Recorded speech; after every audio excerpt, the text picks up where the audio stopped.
Nous retrouvons dans cette vidéo pour effectuer la correction du cas Diosama. Pour rappel, vous aviez 3 questions à traiter et 3 bilans à faire. Première question, nous avions donc le début d'activité de l'entreprise Diosama avec différentes informations assez simples à traiter.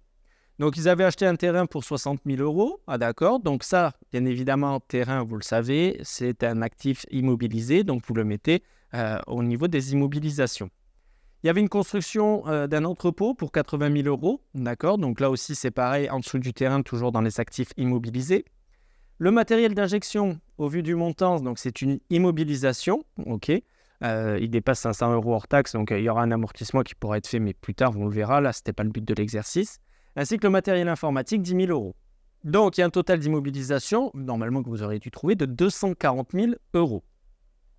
Au niveau des actifs circulants, ils avaient acheté de la matière première pour 60 000 €. Donc, il fallait le rentrer à ce niveau-là. Et bien évidemment, nous avions les disponibilités banque et caisse. Et on disait dans l'énoncé qu'il nous restait 12 000 € suite à la ligne de crédit qui avait été ouverte auprès de la banque. OK. Donc, il nous reste 12 000 € en disponibilité. OK. Alors, bien évidemment, ça avait été versé sur leur compte bancaire, donc ça rentre dans les disponibilités. On viendra contrepasser tout à l'heure avec l'emprunt. Pour les passifs, capitaux propres, facile. Donc, un des associés a porté 70 000, d'accord, l'autre 30 000.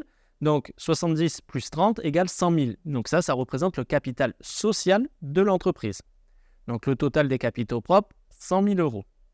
Nous avons ensuite les dettes. Ils avaient donc un emprunt à moyen et long terme, 182 000 € et bien sûr, une dette fournisseur de 30 000. Donc, ça nous donne, on va vérifier la règle actif égale passif.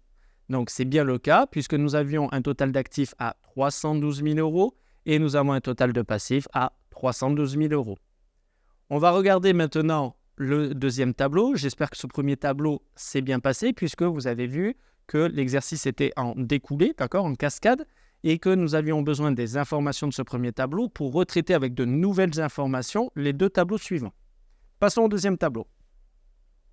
Le deuxième tableau, qu'est-ce qui se passe? Pas grand-chose de différent, d'accord. On va travailler principalement, donc, pour rappel, il y avait les 90 000 € de nouveaux stocks de matières premières que la société Palermo acceptait de vendre pour continuer l'activité, d'accord.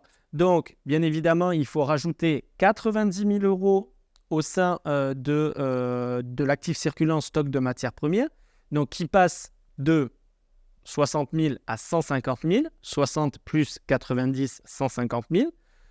Les immobilisations ne bougent pas, d'accord. On reste toujours sur notre terrain, construction, matériel informatique et matériel d'injection pour un total d'immobilisation de 240 000 €.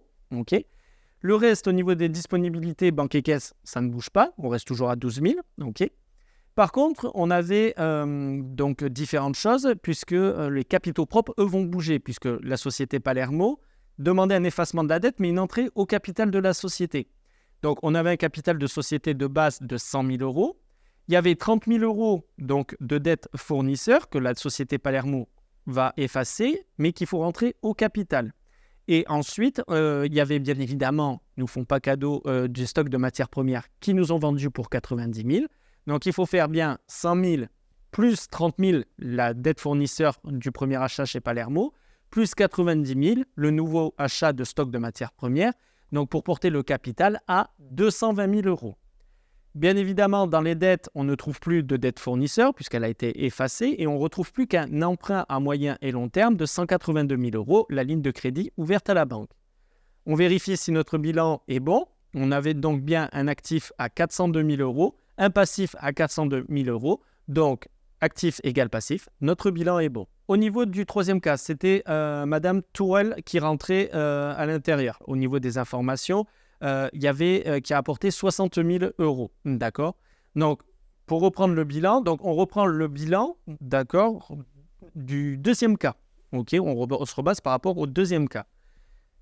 Ils ont toujours des problèmes financiers, donc ils ont cherché un nouvel associé. C'est Madame Tourelle qui rentre et il y en a pour faire rentrer 60 000 € en numéraire.